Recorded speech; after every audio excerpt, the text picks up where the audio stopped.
Hello, Fight Insight fans, viewers and listeners, and hopefully new subscribers. I'm your co-host, Braydbunch, aka the non-binary ninja, and I'm here, as always, with your host, Timmy B. So, on today's episode, we're going to have the pleasure of talking to a real monster, all right? Not the Loch Ness, this one's real. We're going to, pardon my pronunciation, but we're going to learn about where Ngannou is going next, right? We've heard some heavyweight news. What's new with Dana White? And we're going to reveal something to y'all that probably 99% of UFC fans know nothing about when it comes to the UFC. So you know what? Let's get this rocking and rolling. Tim, hit it. Ladies and gentlemen, this is the Fight Insight Podcast. Let's talk. Our guest today is a Canadian-born MMA fighter currently competing in the UFC's featherweight division and takes on Superboy, Doo Ho Choi, on February 4th, Lewis versus Spivak. He's the owner of Muskoka Martial Arts in Gravenhurst, Ontario, and this man is ready to make a statement win in just a few weeks. But first, he's here to chat, and we couldn't be more excited. Everybody, please welcome to the podcast, Kyle the Monster Nelson. Hey, thanks for having me. What's up, Kyle? Fellow Canadian. This is the third Canadian in a row on the podcast. Yes. Very excited, Kyle. And I see you are too, my friend. Kyle, you are fighting Doo Ho Choi, Superboy. Before you say anything bad, and just so you understand, my wife is South Korean. Okay. So this has created a lot of controversy in our household, Kyle. I went online and I was searching and I saw a photo of you two standing off against one another already. I want to put it here for the fans. There it is. Kyle, are you the Lex Luthor to Superboy? I guess I'm going to have to be. Yeah. How exciting is this fight? I mean, Doo Ho Choi is a fan favorite across the world. He was quite high up there for a little while. Huge fight for you. Yeah, absolutely. I mean, he's a very exciting fighter.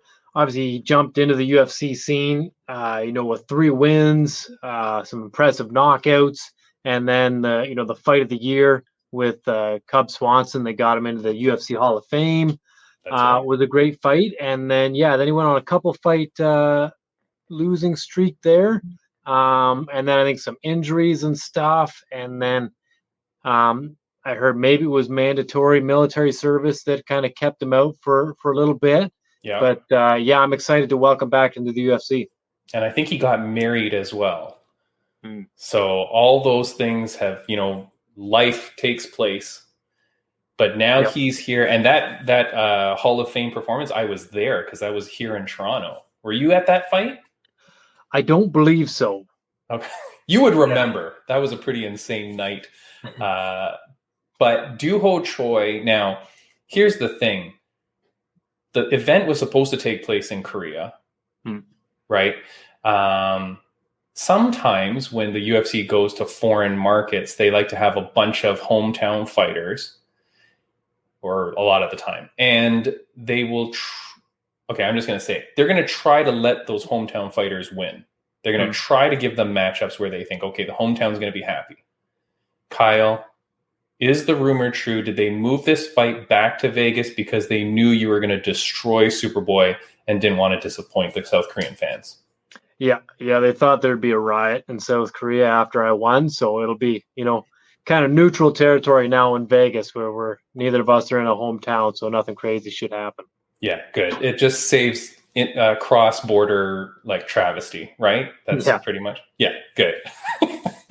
But how did you take that news? I mean, it must be a little bit disappointing. You lose a nice trip to South Korea. Yeah. I was definitely kind of getting excited to spend some time in South Korea.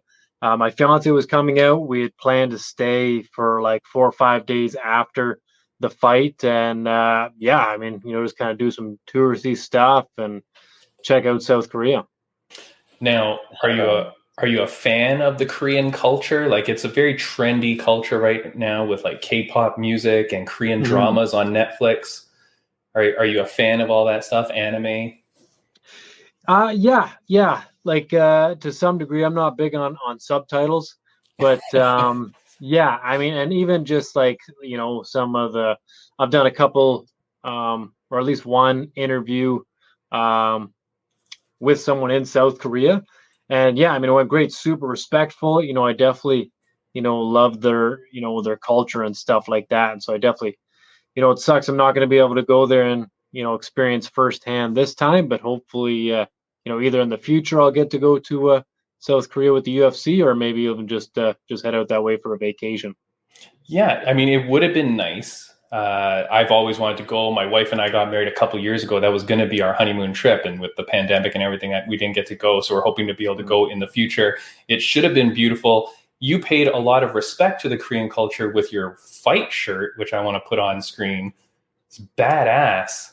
Yeah. It's a really nice shirt. Of course, it has on it that the fight's in Korea, so that it's almost like a little bit of a special edition shirt now. Yeah. But in Korean, it says the monster is coming. Is that right? Is that what you thought it was going to say? Yeah. That's what I kind of threw into the old Google Translate, and that's what it gave back. So wait, is that how you did that? You used Google Translate? You didn't clarify it with a Korean person just in case? I don't know any Korean, so yeah, that was all Google Translate. So it was a shot in the dark, but yeah, it worked out good. All right, well, just to let you know, my wife translated it, and it does come out perfect. So you're safe. Awesome. In the future, if you're fighting in Korea again, feel free to reach out to me, and I can help you translate just in case. Perfect. Yeah. All right. So this fight now, okay, so not in Korea. What are you expecting here in this fight? What are you expecting to happen here? Yeah, so I mean, I think we'll see the same Superboy that we've seen in all his other fights.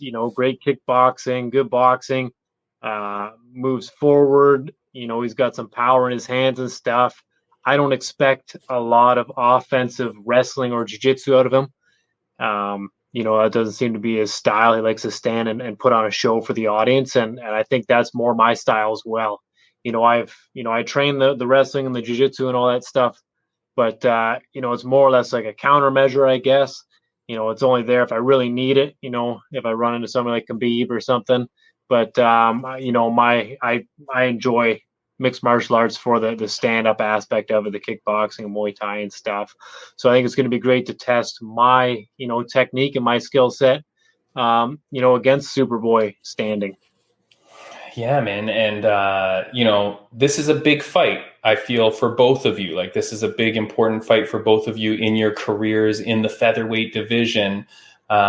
Is this fight now, and I didn't realize, is this in front of a crowd or is this at the Apex? So this is at the Apex. So they've got like a couple little bleachers, but yeah, it'll only be like 50 people maybe. Like it won't be a crazy 20,000 fan audience like it would have been in South Korea. Which is god awful for this has been my New Year's wish for 2 years in a row now, Kyle, is that they get rid of the Apex. I can't stand it. I feel like your fight specifically here would have been an incredible fight to be in front of fans. Yeah. Now, here's something. We had Beast Boy on, Beast Boy Mike Davis. Did you know that in his last fight, he sold his cornerman spot for like $10,000? No, I didn't. But I had actually looked at doing something like that too. I was thinking, especially when it got moved back to Vegas. Yeah. I was like I had my head coach, Alain Halmagine, and my wrestling coach, Adrian Woolley, coming down. And then I was like, I didn't really have anybody else. Like my fiance's coming, but I wasn't really planning on having her in the corner. Yeah. So I thought about, fishing that out to some sponsors or somebody to see if anybody would be interested. Yeah, and it would definitely help out. But then with it being in the Apex, usually when we fight in arenas, we get tickets, and then my fiance would just come and sit in like the family section. But because it's at the Apex, from what I understand, I won't be getting like any tickets or any seats or anything like that. So my fiance would have just had to go to like a bar or something, or a restaurant in Las Vegas by herself to watch the fight. So I was like, well, she can just come in the corner, and that way she can, be in the apex and watch me fight live. Okay, so then your wife is going to be in your corner? Yeah. Will she be paying you $10,000 for your ticket then? No, I'll have to talk to her about that. But she's been making me a lot of good food for this training camp. So, so we might call it even. And Kyle, that's 10 grand US. Us Canadians, that's like 20 grand Canadian. You know what I mean? Like, that's a lot of money. Yeah. Okay, well, that's cool, though, that your wife is going to be in the corner for you. That's your first time having her in the corner? Or your fiancée, Yep. Sorry. Yeah? Awesome, man. That's cool. Good friend of the podcast who does the theme song for our podcast, Brian Bam Bam Barberena. Yep. He's had his wife in the corner for the last couple, too. So it's nice. Yeah. I've seen a couple fighters do it. And, I don't see why not. She's been here with me every step through the training camp and even before the fight and helping out, more than almost anybody really. So why not have her come along? That's awesome. Brady, you were going to say? Trying to think of what my question is going to be. I forgot. All good. ADHD. Well, Kyle, you just posted, I think it was maybe today, and obviously because you're coming on, I was keeping track of your Instagram, but you just posted today with you at Muskoka Martial Arts, and you put up a beautiful picture with you and your family, which is very nice. So when you say that, and I saw that your wife was in a gi, so she does train martial arts. Yep. Yeah. So she started training jiu-jitsu back in April. So she's still pretty new to it, but yeah, she's definitely, she was athletic all her life and played a lot of sports and stuff. So she's picked it up really well. Nice. That's cool. And then I'm just going to put it on the screen for those that don't already follow you, Kyle. Of course, you should be following at the Monster 705 _UFC. That's where we can find you. Is that the best place to find you on social media? Yeah. I think probably my Instagram gets the, I try and post everything everywhere, but Instagram definitely I'm more active on that one. Nice. And you opened up your gym, Muskoka Martial Arts, which is in Gravenhurst. How's that gym going? It looks absolutely beautiful. I wish I could make the drive down there. Yeah, it's going really well. I grew up in, Muskoka, so Huntsville, Bracebridge, Gravenhurst. So, like 98% of my family's there, all my friends and stuff. So it's always been a dream of mine to open up a gym in Muskoka. But I didn't plan to do it this soon. I was kind of like, well, when I retire and stuff, I'll do it. But, a great opportunity opened up, and I was able to snag a good business partner that helps me, run classes and stuff when I'm not able to be there. So, so it seemed like the right time. And, we've been open for a year now, and it's growing great. Like the students, are growing really fast, and we're getting a lot of talent, even though Gravenhurst and Muskoka is kind of it's not Toronto. There's not, 2 million people or whatever, but we still get a lot of hardworking people out. Yeah, that's awesome, man. And imagine out in that area, all of a sudden you find a mixed martial arts gym, and then in there is Kyle the Monster Nelson, like a UFC fighter. How cool is that? When I started training here in Markham, just outside of Toronto, Kyle, it was, I think, 2 months after I was in my MMA class that I realized my coach was a UFC fighter, was Sean the Punisher Pearson.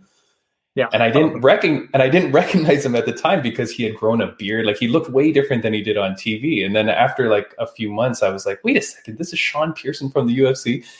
Kyle, do people realize that you're a UFC fighter? Like, do they know coming in? I think most of them do, just because Muskoka's, Huntsville, Gravenhurst, all is a pretty small community. Right, so we don't have a lot of I guess people that go out of Muskoka and kind of do big things like this, like be on TV or whatever. And so I think I think a lot of people do recognize it, other than some of the kids in the kids class would be 4 or 5 years old, and they don't really know what's going on anywhere anyway. So, but yeah. Nice. That's cool, man. Can I ask a couple questions? Yep. Because one of my dreams is to get my buddies to start a gym with me. And we interviewed another UFC fighter that I know runs their own gym. Out of curiosity, do you think it's something, you don't have to answer this. Does it cost a lot of money to open a gym? Or if someone's got a good $20,000 saved up, 30,000, is it possible to start with something like that? Yeah, absolutely. So like your biggest expense is generally mats. And depending on the style of gym you want, if you want to open up like a kickboxing style of gym, you don't necessarily need like the thicker, expensive jiu-jitsu mats. So then you can get away with like just some punching bags and stuff, and like some of the foam mats. And then so that's not too bad at all. If you're doing like a more of an MMA style gym where you're going to have the thicker mats, and especially when you get in like the wall mats, that stuff gets really expensive. But I mean, you should be able to do it for 10 or under, I would think. Nice. Or you can open up a street beefs gym and just do it like outside in a park, right? Yeah. Just have it street beef style and just do it like that. Kyle, you're a few weeks out from the fight now. So are you like in the heaviest moment of your training now before you kind of wind down, or where are you at? Like as far as the intensity of my training sessions, they're pretty intense right now. I mean, we got this fight with a lot of notice, and usually going down to 145 is pretty, it's a pretty difficult for me. So sometimes my training kind of lacks leading up to the fight, but because we had so much notice for this one, I've been able to, keep my calories high, still eat protein and all that good stuff. And so I've been able to perform a lot better in my training and keep like a higher output and intensity for my training. So we're going to take this all the way, pretty much right up until fight week. Nice, buddy. I'm so happy for you because I know I saw some interviews with you before and you were talking about the weight cut and the short notice fights. This one, you've had a plenty of leeway and notice to do this. So you're able to work your way down. And we're looking forward to a massive fight from you, man. This is huge. This has big potential for fight of the night, right? Here's your big 50 Gs coming up. Yeah. And again, like I was saying, like this training camp and weight cut's gone so well that, in some of my fights, you'll see a great first round out of me and then like an okay first half of the second round. And then I kind of die off pretty quick. But now, in my sparring and stuff, I've been able to keep that output and that intensity for the 3-4 rounds. So if Superboy is able to, stay conscious long enough, we can take this all 3 rounds and I can put a clinic together for him. Yeah. Feel free just to end it early, Kyle. I always say that to our guests, like, feel free to end it early because we're going to be cheering for you like crazy. My wife may not be cheering for you. It's going to be some difficulty here in the Timmy B household, but feel free to end it early and, get the job done and then enjoy the night. Yeah, absolutely. Braydbunch, I think we had one fan question that I thought was interesting that you wanted to ask. So I had a fan. I'm sorry, not going to take the time to look up who it was exactly, but they did send a question, kind of like a broad question. Knowing you're Canadian, knowing that the sport has expanded so much, they suggested they want to know what you thought about this idea.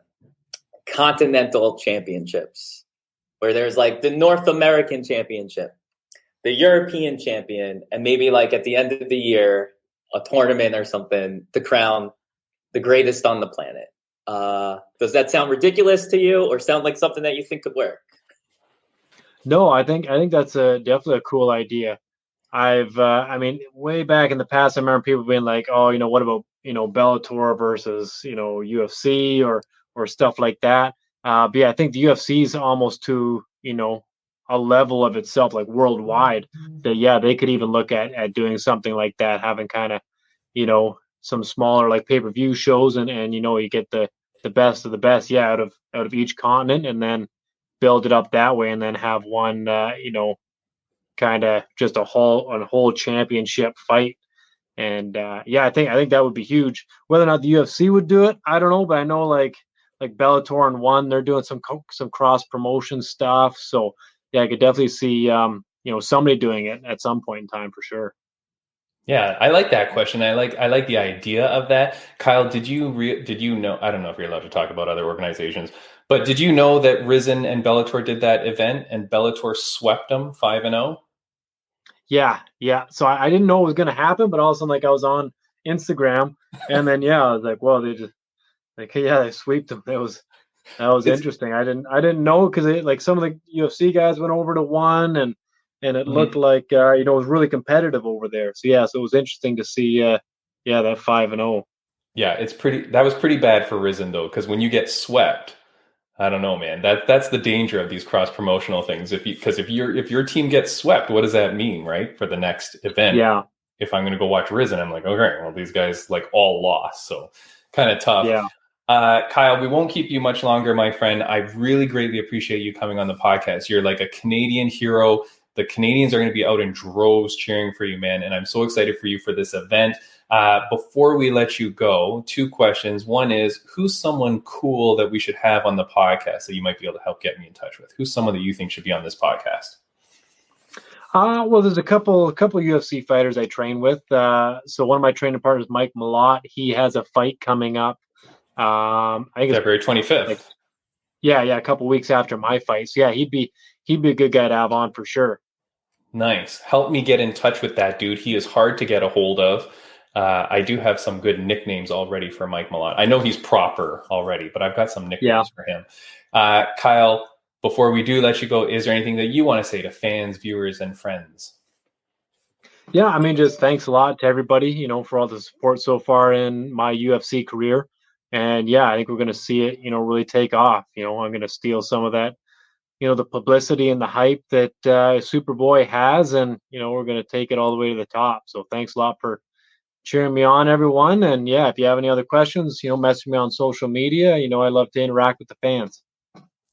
All right. Love it. Brady, before we let Kyle go, anything to say? Kyle, I may end up hitting you up to talk about franchise opportunities with your gym down the line.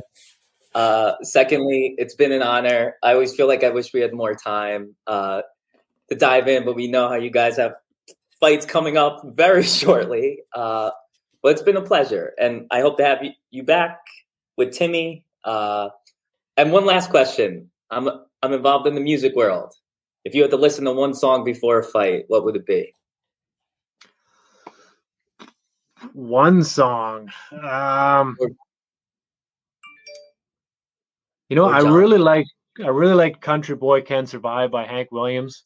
When Matt Hughes used to always come out to that. So if I had to dial it down to one, I feel like it's a pretty iconic song. And I come from a small town, it's kind of out in the country. So yeah, I think that might be it. I love that response. Matt Hughes tied in too. Yeah, I love it. All right, Kyle, all the best to you, my friend. Go kick some ass. We will see you get that fight of the night or performance of the night. Again, finish the fight early for me. I'd appreciate it. Thank you, sir. Awesome. Thank you. Have a good one, buddy. Take care. All right. I hope it's such an awesome fight that he makes it in the UFC Hall of Fame. Yeah, that's right. We can get Doo Ho Choi can get in there twice, right? Twice, right? With a loss, right? Yeah. It's going to be an amazing fight. I think those two are just going to bang this out. It's going to be a massive, massive fight, and I'm very excited for him.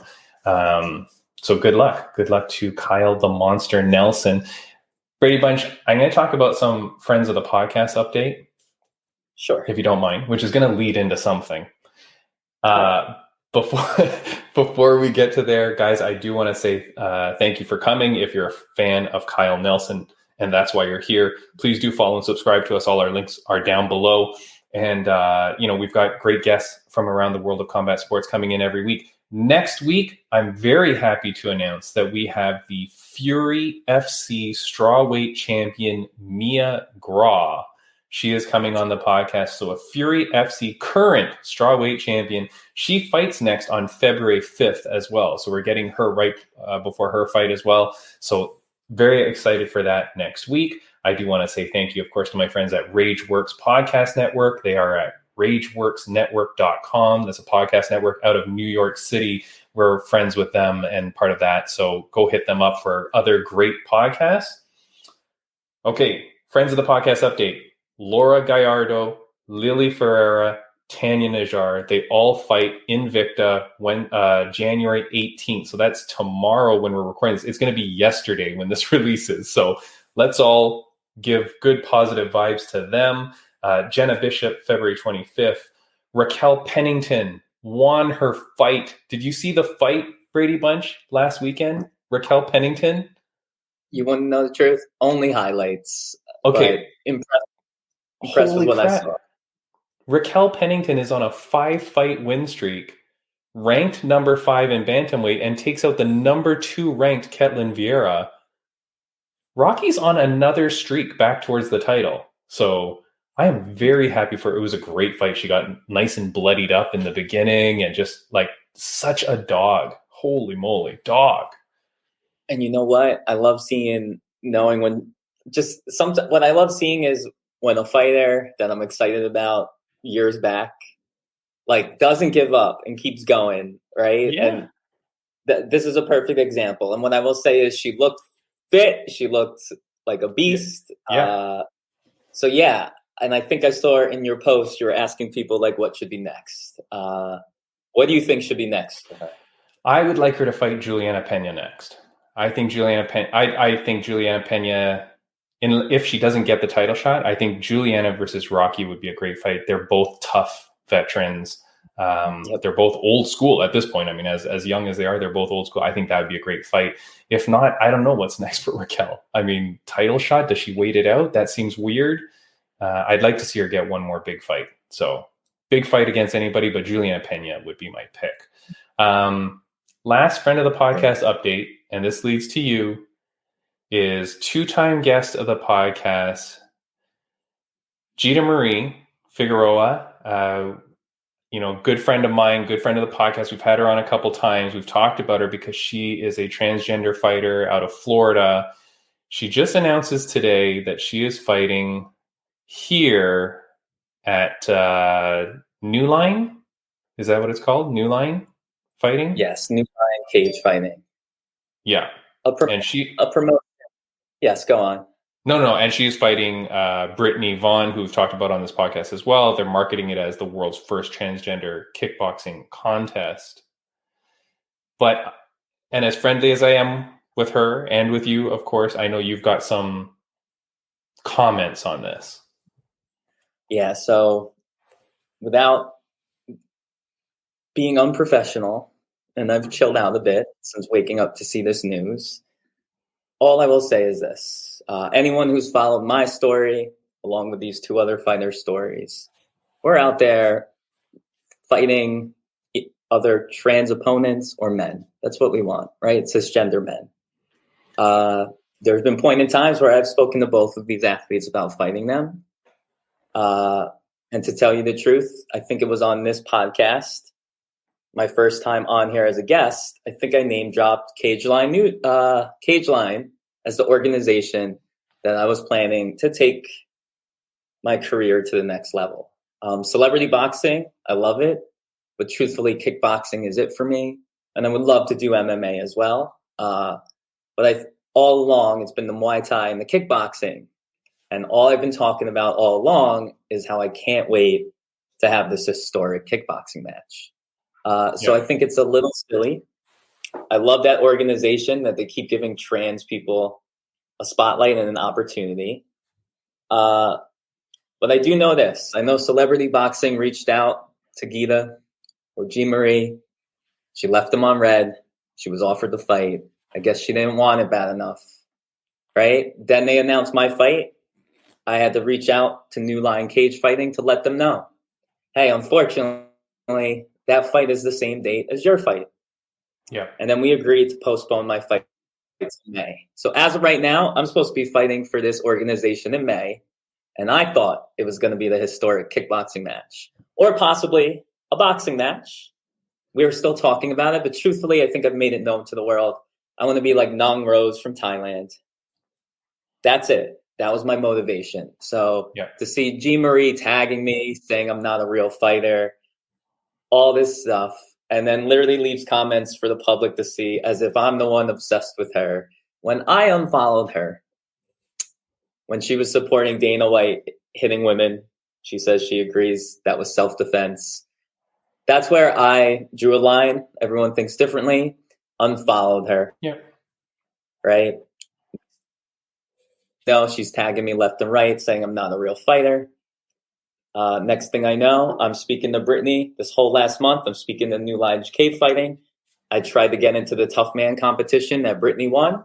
I got denied because I live too far away. I tried Rough and Rowdy. All I've been trying to do is fight other trans women or men. It was Gita who was given the opportunity with celebrity boxing, didn't take it, and then magically pops up and takes the March 11th fight to have this historic kickboxing match. So basically, as we all know, she's not really a kickboxer. I think she lied about her experience just to make this match happen. I recently registered with West Virginia. She has confessed to me. She's taken MMA classes and they teach everything, right? But it sounds to me like she may have told some other people to get this fight that she trained in kickboxing for years. Brittany's moving up in weight to fight her, which I don't think is so impressive, right? I give props to Brittany and I hope Brittany wins. I am a little disappointed that no one gave me a heads up that this was going to happen in such a way. Yeah. Especially being told that my fight would just be moved today. But this is what's cool. The organization, the guy who runs it, reached out to me. He's very sweet, very supportive. He would love to create a path for people like myself and Brittany. He also knows that Brittany and I we're not so young, so we got to get these fights in while we can. He dreams of creating a tournament like we have discussed. He told me if I could find up to 8 athletes like myself, he will launch the first ever trans tournament to crown like a real champion. Last comment is, it sounds like this. I am going to fight Brittany Vaughn in a boxing or kickboxing match, probably in May. I've told that organization I would love to beat up Gita when I'm done. I got you. I know it's a little bit glitchy. I'll do my best to edit this so that it comes out as clear as possible on the podcast. Obviously, I'm friends with Gita, so I wish her all the best. So sorry. No, it's okay. It's okay. I'll talk over this part where hopefully your connection gets a little bit better. But I do think, again, kudos to New Line Cage Fighting for setting this up. And I do hope you get your fight in the future with whoever. I do think we talked about this before when it comes to like a tournament and stuff like that. It is hard because everybody has to be around that same weight class. Like people are going to have to go up or go down like somehow with not so many fighters in this division. Weight. Yeah, they've got to somehow figure something out, like have catch weights or whatever that kind of brings everyone to some sort of medium level, But anyways, good luck to that. We'll keep talking about it because, of course, their fight is scheduled for the same day as yours, right? It's the same day, March 11th?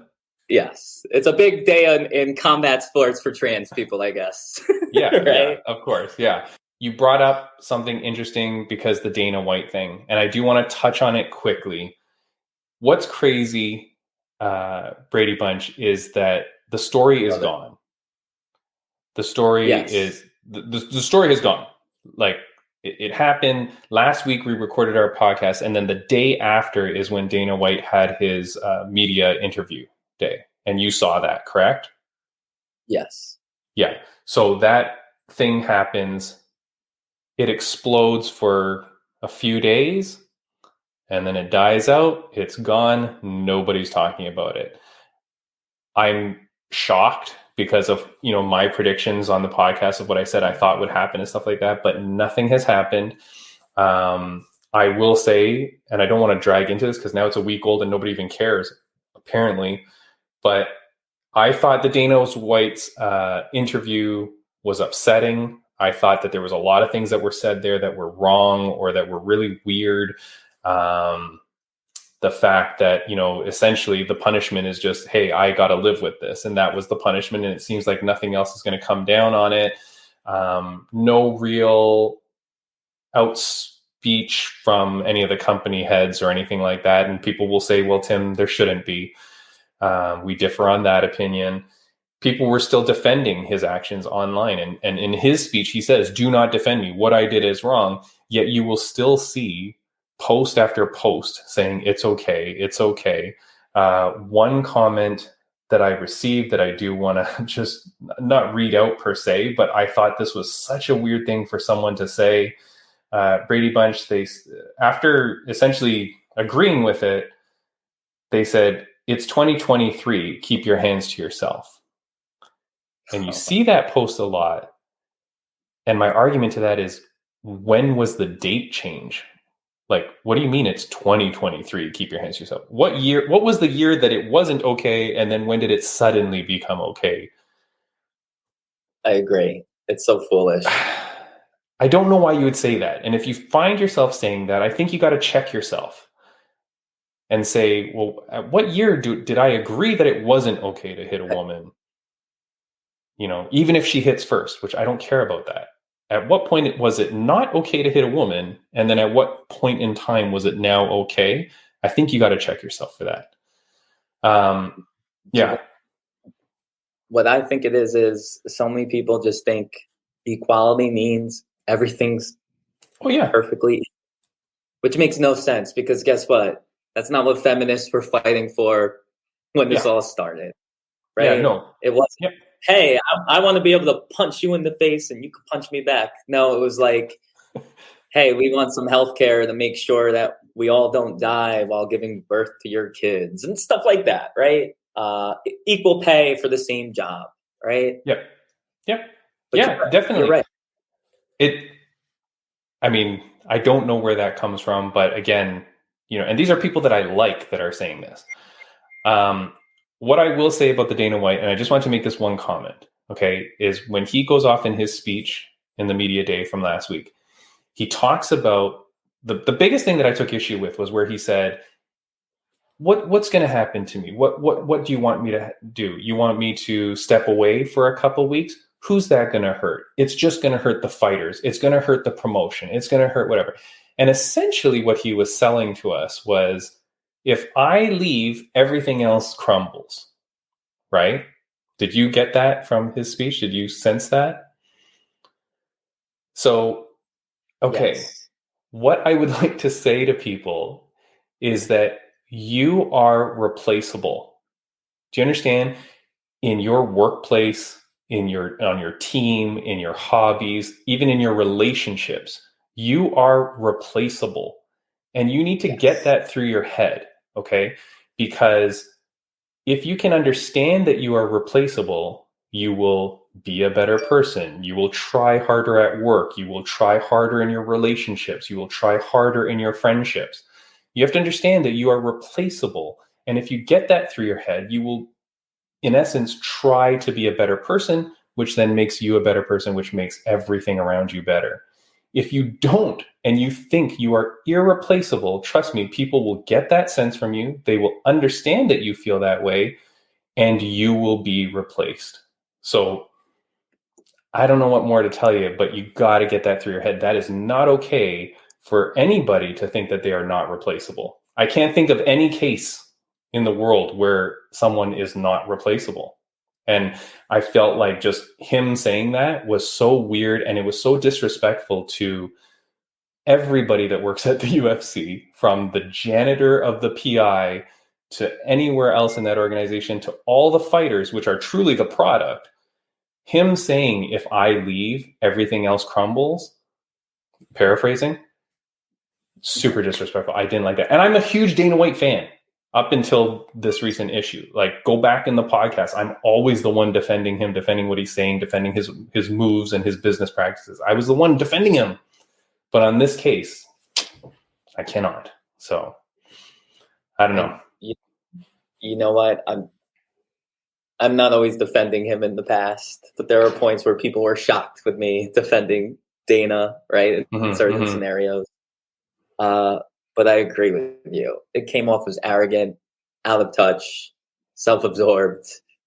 And yes, I'm sure there were a lot of people that work for the company that are cringing. But at the end of the day, it's more of the bigger problem around capitalism and the way we have things structured. People at a certain level of income, a certain amount of power, they really do think they're irreplaceable, untouchable. And that's what's crazy. And if I was a shareholder in the UFC, all this would make me think, right? If I was working for ESPN or Disney, all this would make me think. And once again, I think you're the one who brought this to my attention. They're going forward with this man's slap league. Yeah, I think on the day that this podcast is released, I think that's the day it's going to air. I will never promote that shit. Never. I'm sorry. I don't care how popular that gets. I'm not doing that. And I don't know what doctor or what athletic commission is sanctioning slap. No problem. Like what commission is going to be saying, yes, it's okay? In UFC, in MMA rules, the fight stops if you are not intelligently defending yourself. How the fuck do you sanction a fight where you're supposed to put your hands down and get smashed in the face? Yes. It also makes me wonder about like the whole idea of CTE damage. Yeah. Like to me, just the whole head shaking, like especially when you see those super heavyweights smacking the crap out of each other. Yeah. I've seen some of those videos. Yeah. I don't get it. I'm not following it. I'm not doing it. It's stupid. And I can't believe it's going forward with everything. I can't believe it's going forward in general in society. I can't believe that's happening. And I can't believe the people that are doing it are standing out there saying they're athletes. Fuck that. Maybe you are an athlete, but you're not an athlete because you're competing in slap fighting. So give me a break. It's just stupid. I don't care. Stupid. Braydbunch, I know your mic is still a little bit funny, but we're trying to do it the best we can. Let's move in now. You're talking about CTE and stuff like that. Let's move to Francis Ngannou. Francis Ngannou is now a free agent. He reported today, as we're recording this, just now, an hour before we started, on the Ariel Helwani show, the MMA Hour. He reports he was technically a free agent as of December 9th when his contract ran out, but he chose not to say anything because out of respect, he was still engaging in conversations with the UFC, which now has broken off. He's now stripped of the title, blah, blah, blah. He's free to do his own stuff. He said that he was standing up for his morals, that he was standing up for what he believed in, that he didn't want to be a sellout. And on the Ariel Helwani show, he said today that, let me just see here. So he said the things that he was arguing for was sponsorship, the right to have sponsorship, health insurance, and to have a fighter advocate, someone that is going to be in the board meetings who advocates for fighters. These were some of the things that he was specifically trying to get in his contract. On top of what he announced was about $8 million a fight, which is good money for a UFC. Braydbunch, I get what he's trying to do for health insurance and sponsorship and all that. I just don't know that. Man, that is tough that he's left the UFC for something like that, which really, did he really have any hope of getting that? Like, that's a massive change. And he said, it wasn't for me. I wasn't fighting for my own health insurance. I wanted health insurance for everybody. It's like, dude, I don't know that you're that big of a star to command that. What do you think on that? So I'm sorry about my mic and office issues. No worries. Lesson learned, going back to the old office. But basically, my opinion is this. I have to wonder if Jake Paul, now I know I sound crazy, he was talking all about starting that fighters board, right? Or like the fighters organization, better pay, health insurance. The fact that he jumped to there, part of his Anderson Silva fight, the deal was we're going to form something, right? Yep. Could this all be like... Well, interestingly, on the Ariel Helwani show, he never asks about the PFL shirt that his aunt or whatever was wearing in the picture. All he says is, okay, so are you open to fighting elsewhere? And he says, yes, I'll fight wherever, blah, blah, blah. Here's the problem.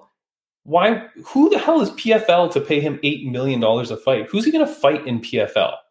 Give me a fucking break.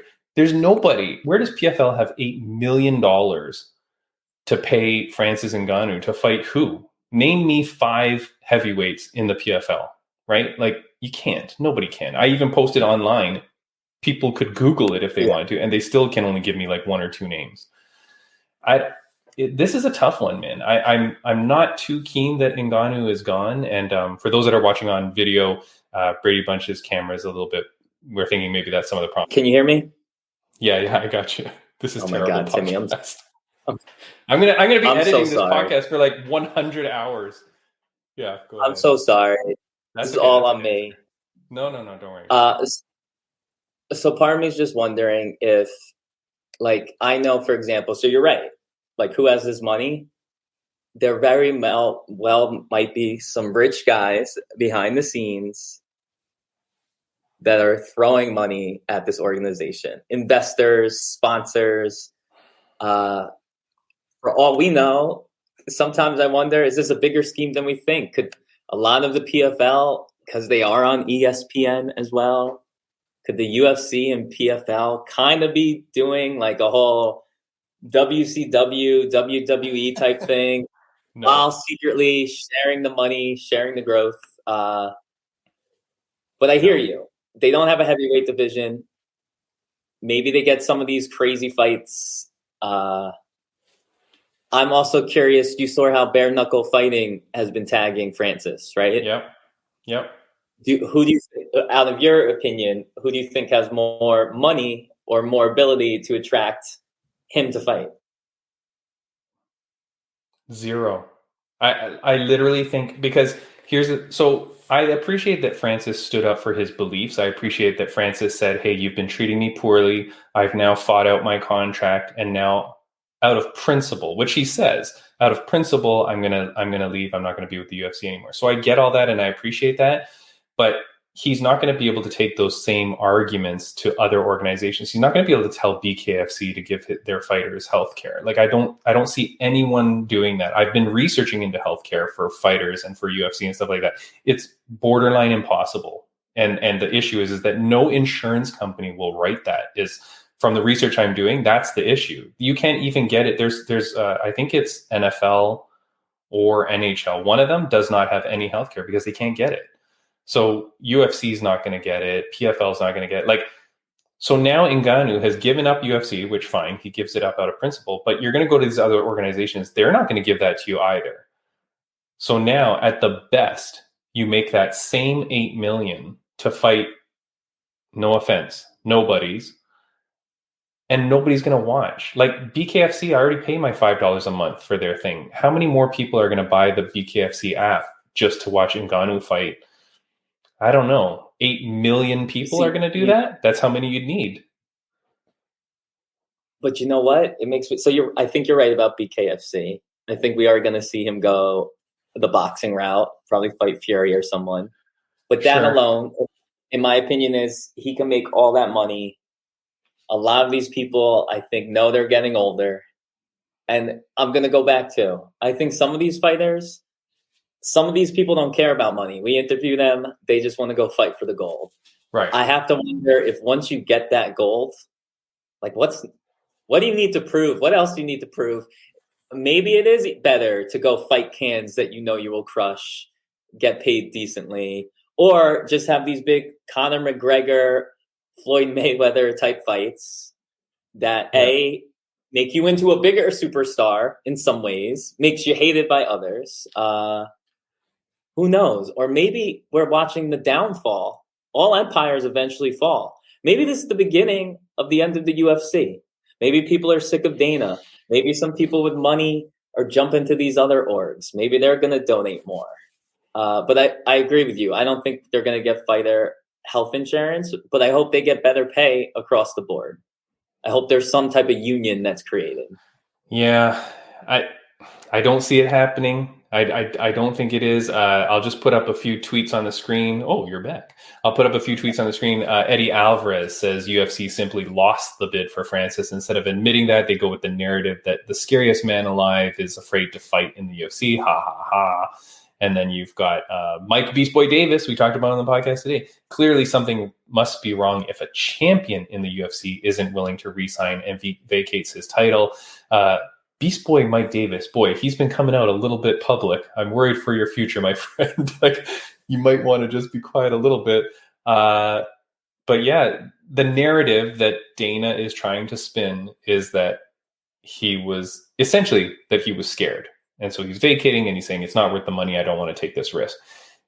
Ngannou comes out today and says, no, that's not what it is. It's that I was trying to fight for all these things, which you were never going to get.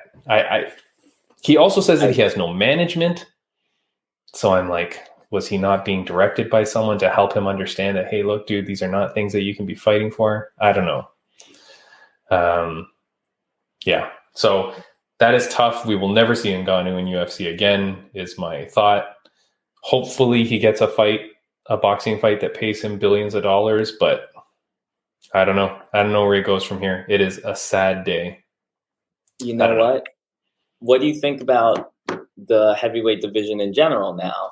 And what do you think about Jones getting a title shot right away? I hate it. I don't like Jones for all the personal reasons that one can have for not liking Jones. I'm not a Jones fan, and I don't know that Jones makes it to that fight. It's a while away. Plenty of things could happen. USADA could happen. Who knows? And if he wins the title, oh God, then he wins the title, and then I don't know what happens next. Is he going to be committed to fighting a lot? Is he going to be committed to fighting multiple times in the year? I don't want him to come in, win the title, and then walk away. And then I also feel Jones going up to heavyweight. Who's his next fight? Okay, so he fights Cyril Gane, which I don't even know that that's a massive fight. It's a massive fight because it's Jones, but it's not a massive fight because it's Cyril Gane. And then who does he fight next? Stipe? Stipe hasn't won a fight since August of 2020. So how is Stipe the big draw? Who cares?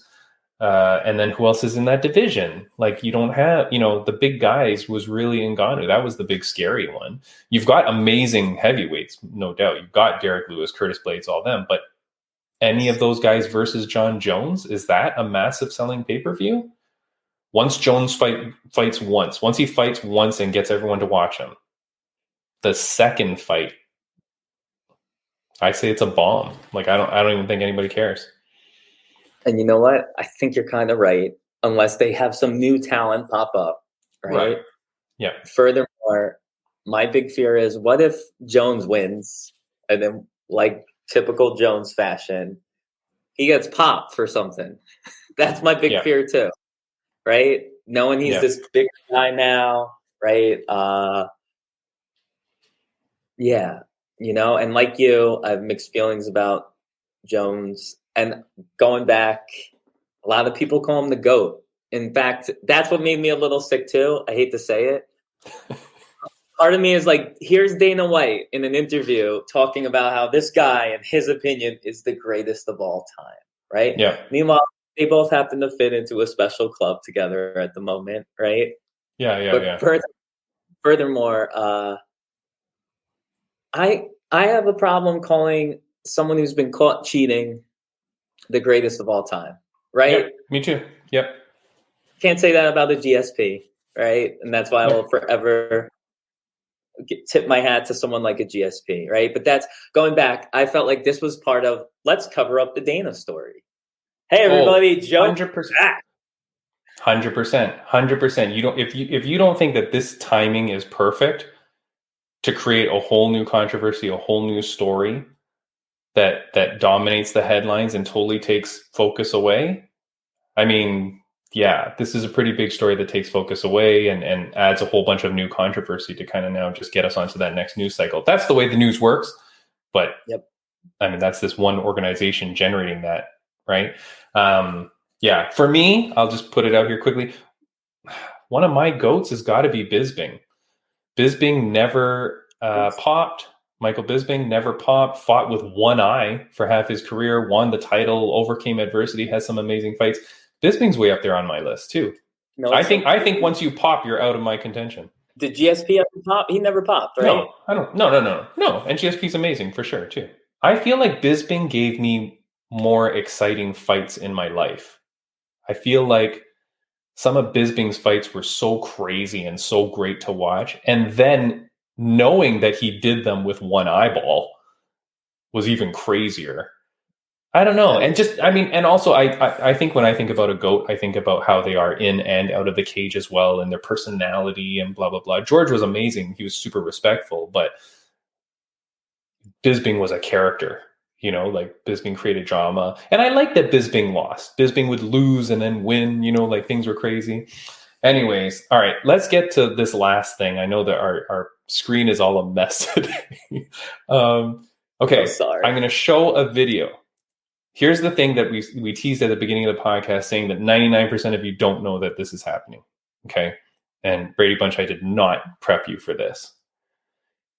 the Alright. event with Kyle Nelson that is fighting in UFC Spivak versus Lewis. There are a whole bunch of fights on that card. Do you know that it relates to a reality show? Do you know that this whole card, you didn't know this, right? So the whole Lewis versus Spivak card is based on a reality show that the UFC was running. Nobody knows this thing's been happening since June of 2022.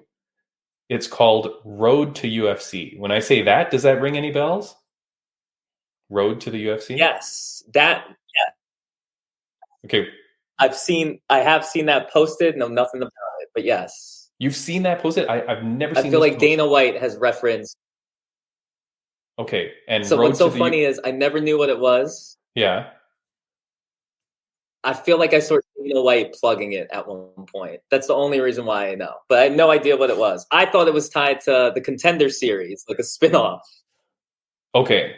So it's called Road to UFC Asia. And this has been happening since June of this year. I'm going to put a video on the screen. And this is me on my UFC Fight Pass trying to find it. I mean, you can't even find this on the Fight Pass. I think if I add this in, we're going to see it on screen. So here it is. And I'm in my Fight Pass and I'm searching. At first, I search Asia. Okay, I get nothing. I get Peter Yan fight. Then I switch it and I search Road to UFC. What should come up? No, nothing. I get a Leon Edwards fight and a whole bunch of fights, nothing. Then I type Road to UFC Asia. Boom. Here's all the friggin' episodes. You have to search so specific to even find this in the UFC app. That's crazy. There was a tournament that happened, okay, throughout 2022. It was to feature and find the greatest athletes in the Asian markets, which, I mean, nobody heard about. And the fights that are happening at the Lewis versus Spivak is the finals for all the divisions in this tournament. Interesting. Yeah. Interesting is another way to put it. This thing has received zero focus.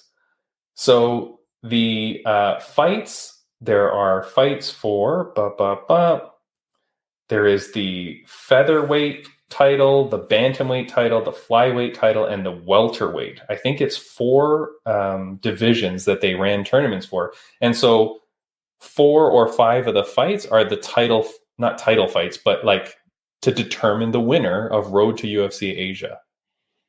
You know what? The irony is this almost fits into the model we were talking about where let's find like the champion from each continent. Yeah, right. I know. And that's why this was all perfect timing for me to bring this up. But yeah, so there were, flyweight, bantamweight, featherweight, and lightweight, all men's only. But yeah, there were tournaments. So each one, there was an 8-man tournament in every division. And this event that was supposed to be in South Korea, and now that makes even more sense why it was there, was because there was going to be these final final 4 matches to deem the winner of Road to UFC Asia. Simply amazing that this has gone so under the radar in terms of bad marketing. Yes. And their IT, whatever it is, they gotta fix the algorithm and the search bar feature. Oh, don't. It makes me wonder if they don't want us watching. Yeah, don't even get me started with the UFC Fight Pass app in terms of like how difficult it is to find things and everything. But yeah, this whole thing gone, and so you had this whole thing to bring awareness to these fighters, and I feel like it's gone very under the radar. This Lewis versus Spivak card that Kyle Nelson is on, tune in for that fight, tune in for the Spivak fight, tune in for Jeon Kim, our good friend, who's going to be fighting on that card. But boy, those other matches, people are going to be so confused as to what's happening. When that airs in North America, for sure. I mean, I don't know around the world, But when this airs in North America, people are going to be so damn confused what's happening. I'm telling you. But I don't know. You know what? I can't wait for the reaction comment sections. People are just going to be like, who are these people? Like, it's going to be so weird. You know Yeah, what? I think, yeah, go this ahead. might lead to some overnight superstars. You know how it is. You see a fighter you don't recognize, and then they get an awesome first round knockout. It might be a night like that where, who knows? I'm going to try to be optimistic about this one. Yeah, maybe. I mean, good luck, and I wish all of these people the best, and that some superstars come out of it. But I'm thinking that a lot of these fighters don't speak English, which we've talked about is difficult when you're trying to market. I also feel like if there was a reality show based around them, or there was this tournament, obviously there must have been a bunch of marketing of these guys during the show, but probably you're supposed to have watched all that leading into these final fights. So I don't know. Good luck to this whole event.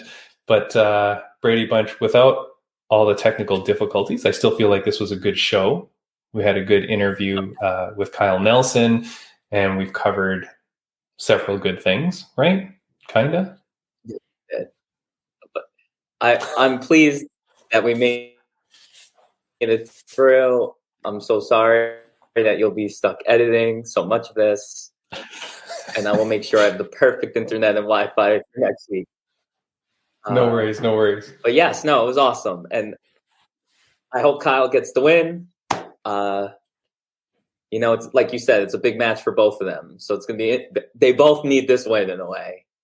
Yeah. But since Kyle's now a guest of the show, I hope that we're cheering, and I know your wife might be disappointed. But yeah. Yeah. And thank you. I'm excited to interview. Next week we have a current champion, is it? Yeah. Mia Gra. Yeah. So very excited for her. And we've got some good other guests lined up as well, some returning guests. So I'm excited for some of those. We've been reaching out and figuring that out.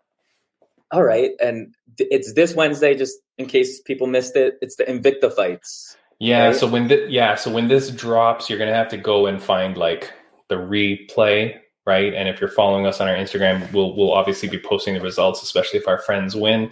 And another heads up, I did get a package in the mail today, which I'm going to do an unboxing video for. This is one of the UFC Timex watches. Speaking of marketing, wait, really?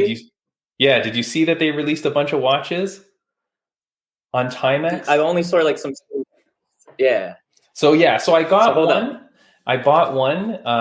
Some of them look okay. Some of them don't look so bad. So I'm going to do an unboxing video of this one. I got it. I thought it looked kind of cool. And I also thought like, maybe it's going to be a collector's edition or worth something in a little while. So you know what?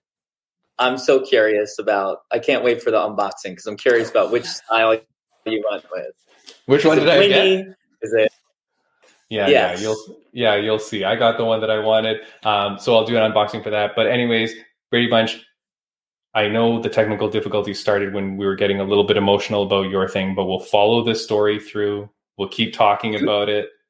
If you have to cut that out, it's all good. No, we got to let it go. No, because it is important. It's about us, right? It's about personal. Like people have been reaching out to me saying they didn't like that we didn't follow through with more of your story last week's episode. They're like, hey, I wanted to hear more of that. And I'm like, yes, I know I want to hear more of that too, but we were like right at the end and I couldn't, go on too long and I want to give it respect. So next week, for those of you that were listening to our podcast last week, we talked about some personal things. Next week's guest we're going to have on, we're going to do that. And then we're going to get into some more serious stuff and serious topics. Some other issues have happened during the week. I swear we could do a podcast like almost every day and there'd be enough stuff to talk about, So, guys, radio show coming through. Yes, get me on a radio. That's fine. Guys, thank you for watching. As always, we'll be back next week. And Braydbunch, I really appreciate you. Thank you so much. Same to you. Thanks, everyone. See you.